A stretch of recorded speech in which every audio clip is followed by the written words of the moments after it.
Ohead Omers ndimpikaphe mna kukho two presenters. It was Ushahim no Big J, and ndimpikaphe in the 90s. But according kansiva ngohead Omers i-first presenters zakhe yengu Mr. Fat and yengu Shamil X, where they started this program because they saw a need of umculo rap to get a platform, and when they started to head homers, they saw a need of empowering young people that were coming from big communities that were different.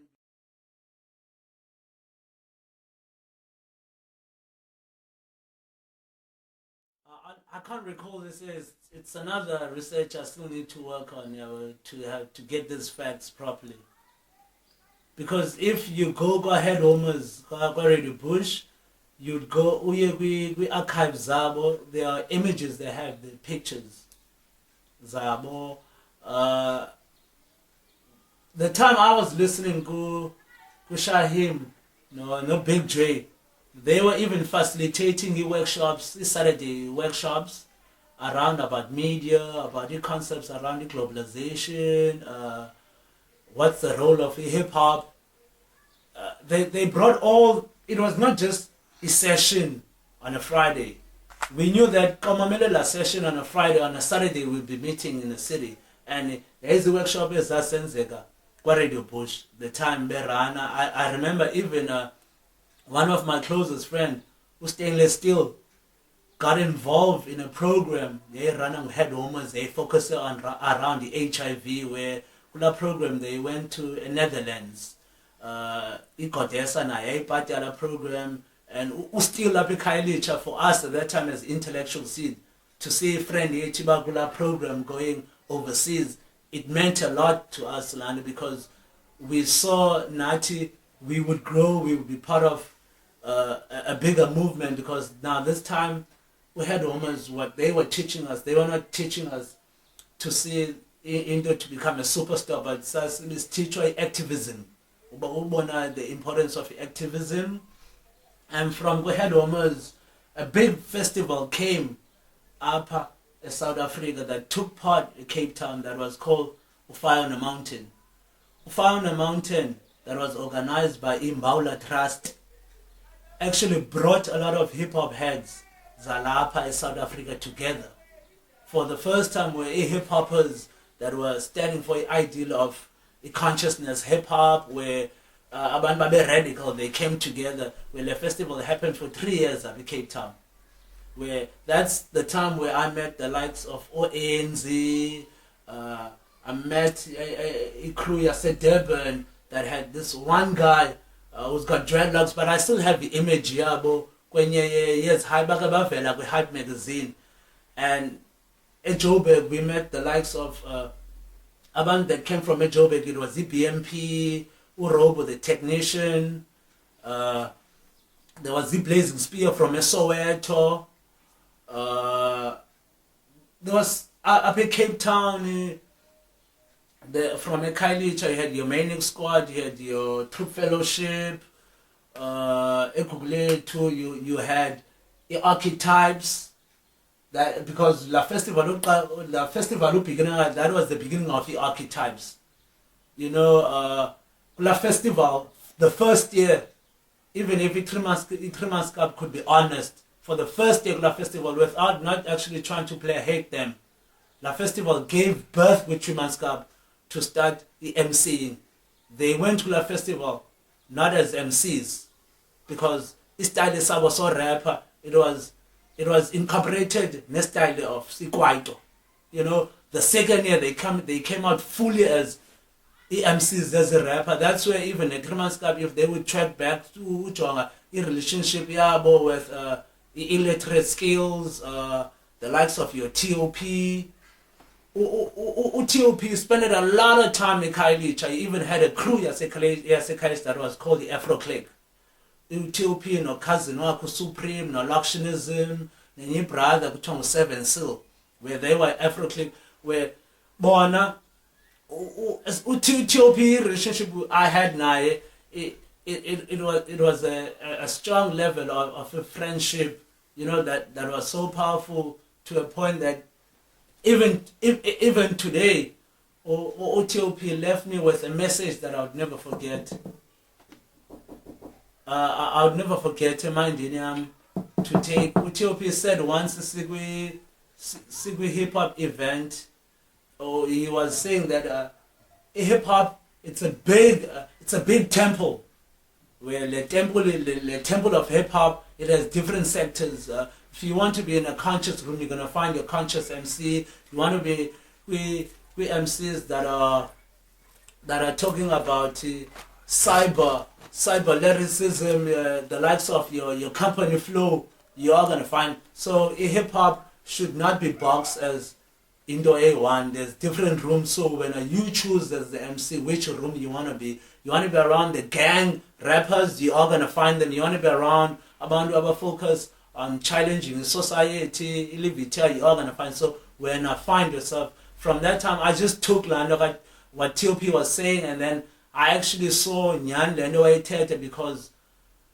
a lot of, at that time, what OTOP they were trying to do, they were focusing so much on lyricism, but befuna a new adventure on not just to rhyme about blackness alone, you know, the skill of an MC.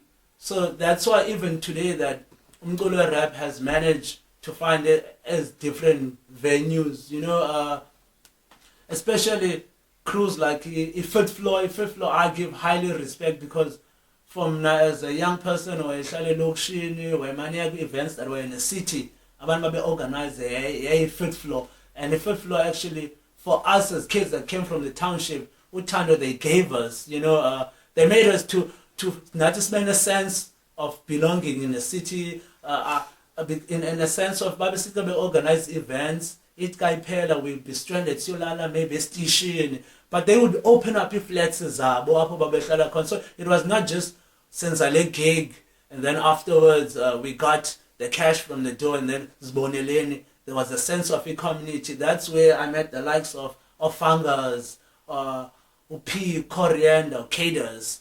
Ukamo, and then I got introduced to Groundworks because the Groundworks in the fifth floor, they grew up at the same time. My generation, A1, just 2 year Groundworks were human. He was doing, I remember human, the Groundworks had one song that was very popular. We had almost that was called Stereotype. You know, label me the hip hop, the bearer stereotype type, cast me. You know, it likes of Google to Christ. A lot of people would tell you from Google to came with a heavy statement of Christ that today, as this manifest, as he live it of his testimony, where Christ said hip hop is not a fashion show, kids. You know, he was so ahead of his time that what prophesies or what today it has become a fashion show, kids. So, as Azindo, sometimes when we think about them right now, we're like, wow, Abanyabandu, they saw Lando before the others even saw where it was going. So, these people played a big role to us, especially one of the producers, I said Kailicha, or Hyperblade. Where Hyperblade actually was the first producer I know that had a machine to record, a proper setup, your recorder.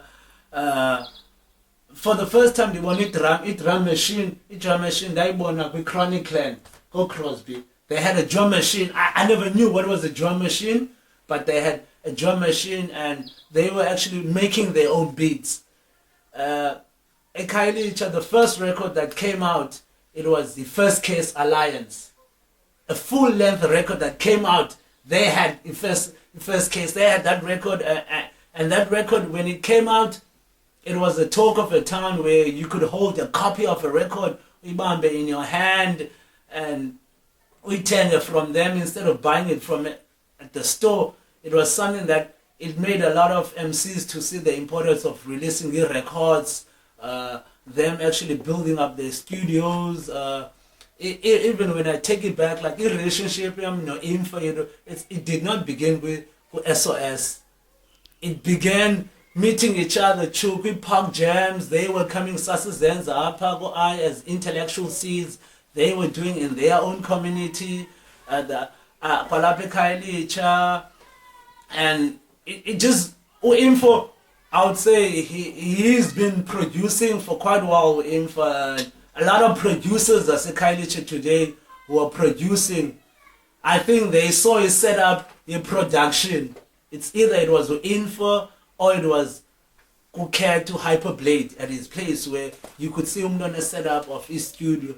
And today we have managed to grow a lot of people that have managed to do a lot of great work for themselves, and they have managed to establish careers. Today abanye have managed to build these bases where people today can go out and people themselves can hear umculo rap, because one artist eKhayelitsha who was really underestimated, it was uMaxhosen. uMaxhosen had a fan base before even a lot of rappers eKhayelitsha had a fan base or other township. And the fan base kaMaxhosen, it was women. Especially the song, even Undlulamthi in his own record, he even made a track where it became an inspiration, where uMaxhosen had a song that was called Honey. So when you go through that record kaNdlulamthi, where he is actually talking to this woman, Honey, how much uMaxhosen likes you, Honey. For me, that was like, wow, he's been listening to rap music, and it was so fresh because we are listening to each other's records. You know, it's not about you rapping and then about you as the rapper or the MC. You're not listening to new records. I mean, one person who was very strong is uZugandu. uZugandu, if you go to their first record, they have a track where they are dwelling, explaining what is ispaza, you know, in a definition that I feel like that definition needs to be taken and it could be used as a reference. You know, people like Udeti, what they have been doing in the crew,